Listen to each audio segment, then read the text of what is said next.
kulanti wanaagsan kuna soo dhawaada Duumada TV. Ra'iisul Wasaarihii hore Soomaaliya Professor Cali Khaliif Galleer ahna madaxweynihii Khartoum State maamulka talin jira gobolada Sool iyo Sanaag lana midoobay Somaliland ayaa maanta ku geeriyooday magaalada Jigjiga ee caasimadda dowladda deegaanka Soomaalida dalka Itoobiya. Professor Galleer ayaa taariikhdiisa in yar ka xusi doona. Dr. Cali Khaliif Galleer waxa uu ahaa siyaasi Soomaaliyeed waxa uuna mar soo ahaa ra'iisul wasaarihii hore Soomaaliya 2000 ilaa 2001. wuxuu sidoo kale ahaa wasiirka arrimaha gudaha 1965 ilaa 1967 iyo sidoo kale wasiirka waxbarashada u ahaa 1980 ilaa 1982.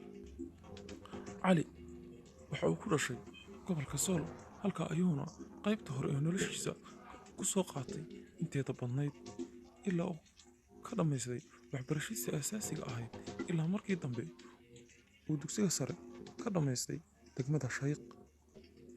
waxa uu ahaa aqoon-yahan darajada tacliinta maadiga ka gaaray PhD. waxa uu ahaa macallin iyo qof muddo dheer soo ahaa shaqaale dowladeed oo qaybo kala duwan dowladnimada ka soo shaqeeyay. Dr. Cali Khaliif Galleer waxa uu muddo ka soo shaqeynayay qaybaha waxbarashada Soomaaliya isagoo macallin ka noqday macadkii waxbarashada SIBA ee maamulka dowladda lagu baran jiray, halkaas oo uu markii dambe agaasimo ka noqday. Cali Khaliif Galleer waxaa lagu xasuustaa agaasimaha barnaamijka horumarinta Soomaaliya ka socday 1970 ilaa 1980 isagoo si gaar ah u maamulayay mashruuca sokorta ee Juba. Dr. Cali Khaliif Galleer wuxuu 2000 noqday xildhibaan isagoo isla waqtigaas noqday ra'iisul wasaarihii ugu horreeyay ee dowladdii madaxweyne Cabdiqaasim Salaad Xasan.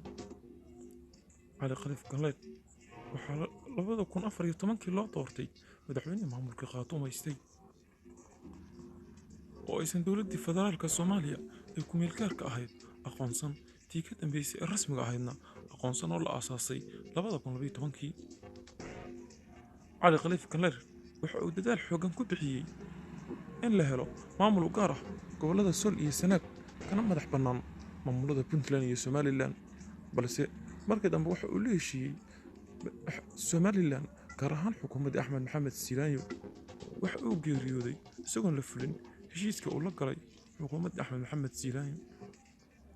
waxbarashadiisa 1962 ayuu Cali Khaliif Galleer dhamaystay dugsiga sare ee Sheekh oo ka tirsan gobolka Togdheer. 1965 waxa uu Cali dhamaystay waxbarashadiisa jaamacadda heerka koowaad taasoo ka qaatay jaamacadda Boston ee dalka Mareykanka. 1969 Cali waxa uu jaamacadda Syracuse University ee magaalada New York dalkaasi Mareykanka ka diyaariyay darajada labaad ee jaamacadda. 1972 ayuu Mr. Cali Khaliif Galleer PhD-diisa ku diyaariyay isla jaamacadda Syracuse University ee dalka Mareykanka oo uu ku gaaray aqoonta tacliinta maadiga tan ugu sarreysa adduunka. waayo aragnimada dhanka shaqada 1967 Cali Khaliif Galleer waxa uu noqday wasiirka arrimaha gudaha ee Soomaaliya. 1973 waxa uu ahaa sarkaal sare oo ka tirsan macadkii barashada maamulka dowliga SIBA qaybtii tababarka cilmi baarista.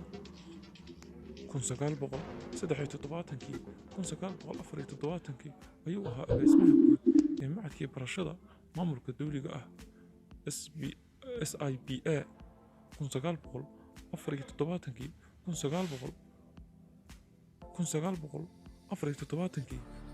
1974 waxa uu soo ahaa agaasimaha guud ee warshadii sonkorta Jowhar SNL. 1976 ilaa 1980kii cali waxa uu ahaa gudoomiyaha fulinta mashruuca sonkorta Juba.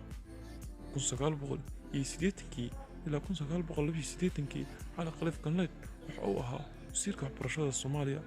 xilligaas uu si weyn ugu socdeen dalka mashruuc ay ka mid ahaayeen warshadeynta dalka. 1982 ilaa 1984 waxa uu saaxiib fiican la ahaa xarunta arrimaha caalamiga ah ee jaamacadda Harvard. 1984 1986 waxa uu sidoo kale ahaa saaxiib fiican ee xarunta daraasaadka bariga dhexe ee jaamacadda Harvard. 1986 ilaa 1989 waxa uu la taliye u ahaa shirkadda gaar loo leeyahay oo Mareykanka ka jiray hay'adda gargaarka ee qaramada midoobay USAID. hay'adda gargaarka ee Mareykanka ee USAID iyo sidoo kale qaramada midoobay, gaar ahaan hay'adda qaramada midoobay u qaabilsan barnaamijyada horumarinta. 1989 ilaa 1991 waxa uu galleed ahaa xawiye professor ka oo ahaa qaar ka mid ah jaamacadaha dalka Mareykanka ku yaal. 1991 ilaa 1994 Dr. cali khaliif galleed waxa uu ahaa kulamaane professor qaybta maamulka dawliga jaamacadda Children's University magaalada New York ee dalka Mareykanka. 1994 ilaa 1996 waxa uu ka ahaa jaamacadda Children's University professor dhiga maamulka dawliga iyo xiriirka caalamiga.